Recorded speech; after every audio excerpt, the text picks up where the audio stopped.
औज़ुबिल्लाहिमिनश्शैतानिर्रजीम बिस्मिल्लाहिर्रहमानिर्रहीम। दोस्तों, मैं हूं आपका होस्ट नज़ीर अहमद संधू नए वीडियो के साथ।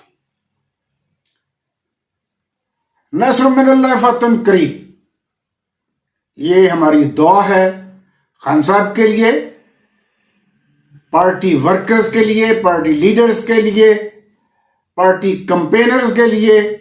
तो दोस्तों, आज के वीलॉग का मौजू है इलेक्शन मुलतवी होंगे। मैं ये वाकयाती शहादतों के साथ साबित करूंगा कि इलेक्शन मुलतवी होंगे और इलेक्शन के इल्तवा की ख्वाहिश दरखास्त कौन करेगा। मगर इससे पहले समा टीवी पे नजम सेठी का तबसरा तज्जिया जिसे मैं मज़ाहिया गीत कहूंगा। नजम सेठी को आप सब जानते हैं, वो शरीफ फैमिली जरदारी फैमिली के अलावा सरहद पार की फैमिलीज का भी मेंबर है। सेठी साहब फरमाते हैं कि एस्टेब्लिशमेंट ने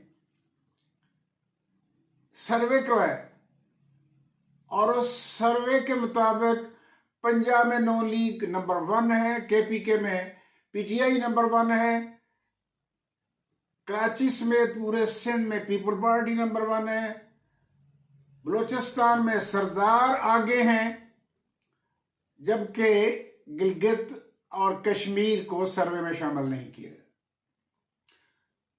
बलूचिस्तान में सरदार आगे हैं, मगर ये याद रखना चाहिए कि बलूचिस्तान में पीटीआई ने एज ए पॉलिटिकल पार्टी अपने आप को एस्टेब्लिश किया है और कासिम सूरी लीड कर रहा है, वो वर्कर है, सरदार नहीं है। अगर क्वेटा में उसको काम करने दिया गया,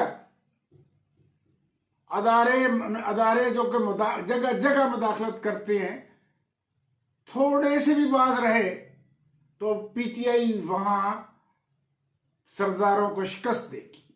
मगर हमारी एस्टेब्लिशमेंट सरदारों की शिकस्त बर्दाश्त नहीं करती, ना जागीरदारों की ना सरदारों की। जहां तक सिंध का तल्लुक है और खुसूसन कराची का तल्लुक है, अगर वहां पीटीआई को फ्री हैंड देना तो बड़ी दूर की बात है, काम ही करने दिया जाए, इलेक्शन ही लड़ने दिए, खौफ की फजा जो है उसी से ही बाहर निकलने दिया जाए, तो पीटीआई वहां क्लीन स्वीप करेगी और अंदरूने सिंध में बहुत सारी एमएनएज और एमपी की सीटें जीतेगी। शऊर हर जगह आ चुका है, कहीं बगावत पे उतर गया है और कहीं दबा हुआ है, मगर है हर जगह। और यह खान साहब का तोहफा है कौम के लिए, कैदी नंबर 804 का तोहफा है कौम के लिए। पूरी कौम उससे मोहब्बत करती है और वो कौम से मोहब्बत करता है। अब आते हैं पंजाब की तरफ। केपीके तो जिक्र करना ही मुनासिब नहीं, बदतरीन हालात में भी केपीके जो है वो वहां पीटीआई ही जीतेगी और शायद किसी को और सीट मिले। जहां तक पंजाब का तल्लुक है, तो नजम सेठी को तो यहां नून लीग आके नजर आती है, एस्टेब्लिशमेंट को भी नजर आती है और सर्वे करने वालों को भी नजर आती है। मगर नून लीग को नून लीग नजर नहीं आती, नवाज शरीफ को नून लीग नजर नहीं आती, शहबाज शरीफ को नून लीग नजर नहीं आती, मरियम को नून लीग नजर नहीं आती, हमजा को नून लीग नजर नहीं आती। किसी भी पार्टी लीडर को, एमएनए के कैंडिडेट को नून लीग नजर नहीं आती। नजर आती है नजम सेठी जैसे लोगों को, जावेद चौधरी जैसे लोगों को, हामिद मीर जैसे लोगों को, साफी जैसे लोगों को, गरीदा फारूकी जैसे लोगों को नजर आती है। पंजाब में पीटीआई उतने ही आगे है जितनी केपीके में, और अगर खौफ की फजा थोड़ी कम हो तो पते चल जाएं कि लोग कितनी नफरत करते हैं हैंडलर से और उनके शरीफों से और उनके जरदारियों से और उनके जागीरदारों और सरदारों से। बाकी को छोड़ पंजाब में नून लीग के सारे हथियार नाकाम हो चुके हैं। ठेकेदारी निजाम जिसमें पर हेड हजारों रुपए लिए जाते थे और अब जलसे की रौनकें बढ़ाई जाती थी, वो सिस्टम नाकाम हो चुका है। अब ठेकेदार पैसे लेके भी जलसे की रौनक बढ़ा नहीं पा रहे। पीएम का प्लास्टिक सर्जरी वाला फेस भी नाकाम हो चुका है। एक नया फार्मूला, एक नया हथियार इजाद किया गया। जलसे शुरू किए गए तो जलसों से पहले उनका इंतजाम और इंसराम करते वक्त उस एरिए पे 500 और 1000 के नोटों की बारिश की गई और फिर उसे प्रोपोगेट किया गया कि कल जो लोग जलसे में आएंगे उनके ऊपर भी नोटों की बारिश होगी, मगर लोग नोट लेने भी नहीं आए। ये हथियार भी नाकाम हो चुका है। लिहाजा अब लाडला नवाज शरीफ ये कह रहा है कि जरूरत नहीं है जलसों की, जो हमारी गल हो चुकी है, हमें जलसों की जरूरत नहीं, हमें जुलूसों की जरूरत नहीं, हमें वोटों की भी जरूरत नहीं। वोटर देना चाहते हैं वोट दें, नहीं देना चाहते वजीर आजम मैं ही बनूंगा और जीतेगा वही जिसके पास शेर का निशान होगा। ये उनकी ख्वाहिश है, उनका बयानिया है, उनका दावा है, मगर सच ये नहीं है। लोग नफरत करते हैं और अपनी नफरत का इजहार 8 फरवरी को अगर हुआ तो करेंगे। सेठी साहब कहते हैं कि सोशल मीडिया पे बड़ा शोर है कि पीटीआई पे बड़ा दबाव है, जुल्म हो रहा है, जबर हो रहा है, और वरना हकीकत तो ये नहीं है। बैनुल अक़वामी मीडिया पे ऐसा कुछ नहीं है। बैनुल अक़वामी मीडिया तो खामोश है, बहुत मामूली सी कोई बात होती है। बाबा जी सेठी साहब काफी उम्र हो चुकी है, नजर भी घट आउंदा, सुनदा भी घट है। वेखदे उत्थे वो जिथे नून लीग नजर आवे तो सुनदे हो जिथे नारे वजन, सुनदे हो जिथे तराना वजे, मियां दे नारे वजणगे। पीटीआई नूं वेखो सुनो तो तुहानूं नजर आवे। अब आते हैं इलेक्शन के इल्तवा की तरफ जो वीलॉग का मौसू है।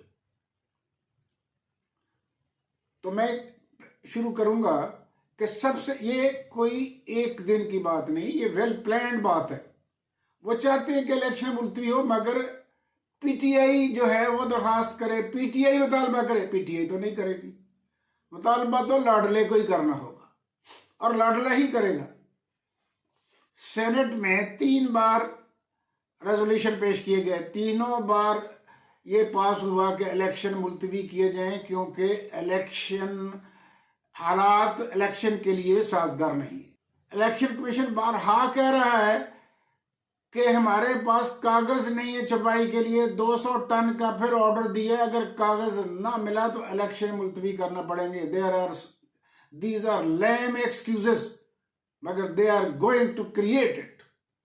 मगर जो सॉलिड रीजन नजर आ रही है इलेक्शन इल्तवा की, वो मैं अब पेश करूंगा।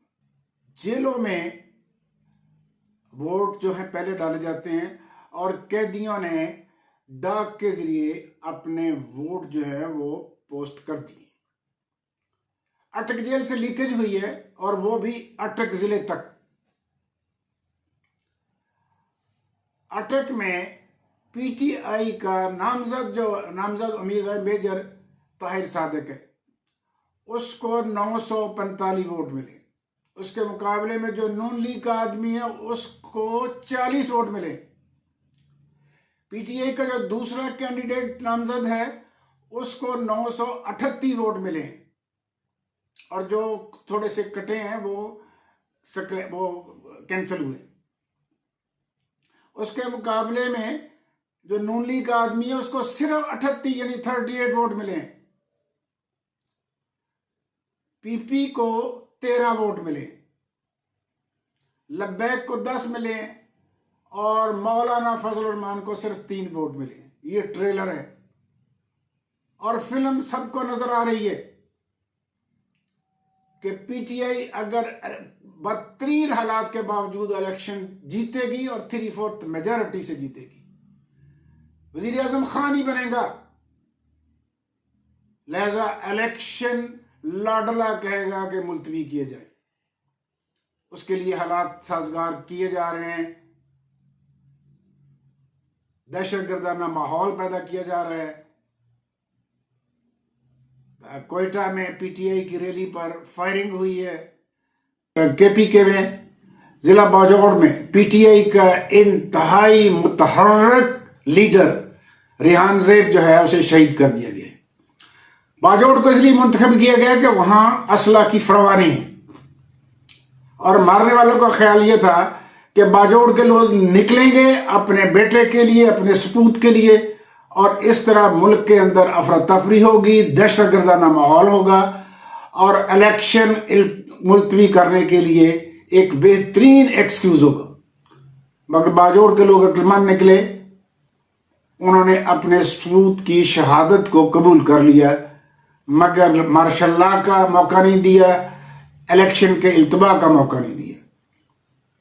मगर ये आखिरी नहीं है।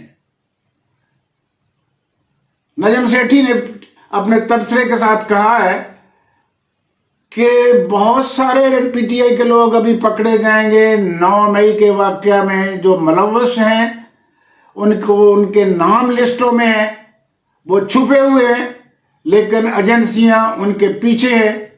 मतलब यह है कि लोग इलेक्शन के दिन वोट डालने ना आए कि कहीं उनका नाम लिस्ट में ना और वो पकड़े ना जाए।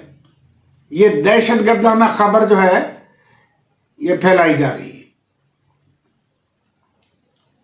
मगर अल्लाह ऊपर है, उसका भी कोई प्लान है, नजर आता है प्लान। फिरौनों को शिकस्त होगी और मूसा जीते। इसके साथ ही व्यूअर्स, मैं वीडियो को क्लोज करता हूं और आपसे रिक्वेस्ट करता हूं आप इसे सब्सक्राइब करें, लाइक करें, कमेंट करें, शेयर करें। मैं आपका शुक्रगुजार हूंगा। थैंक्स।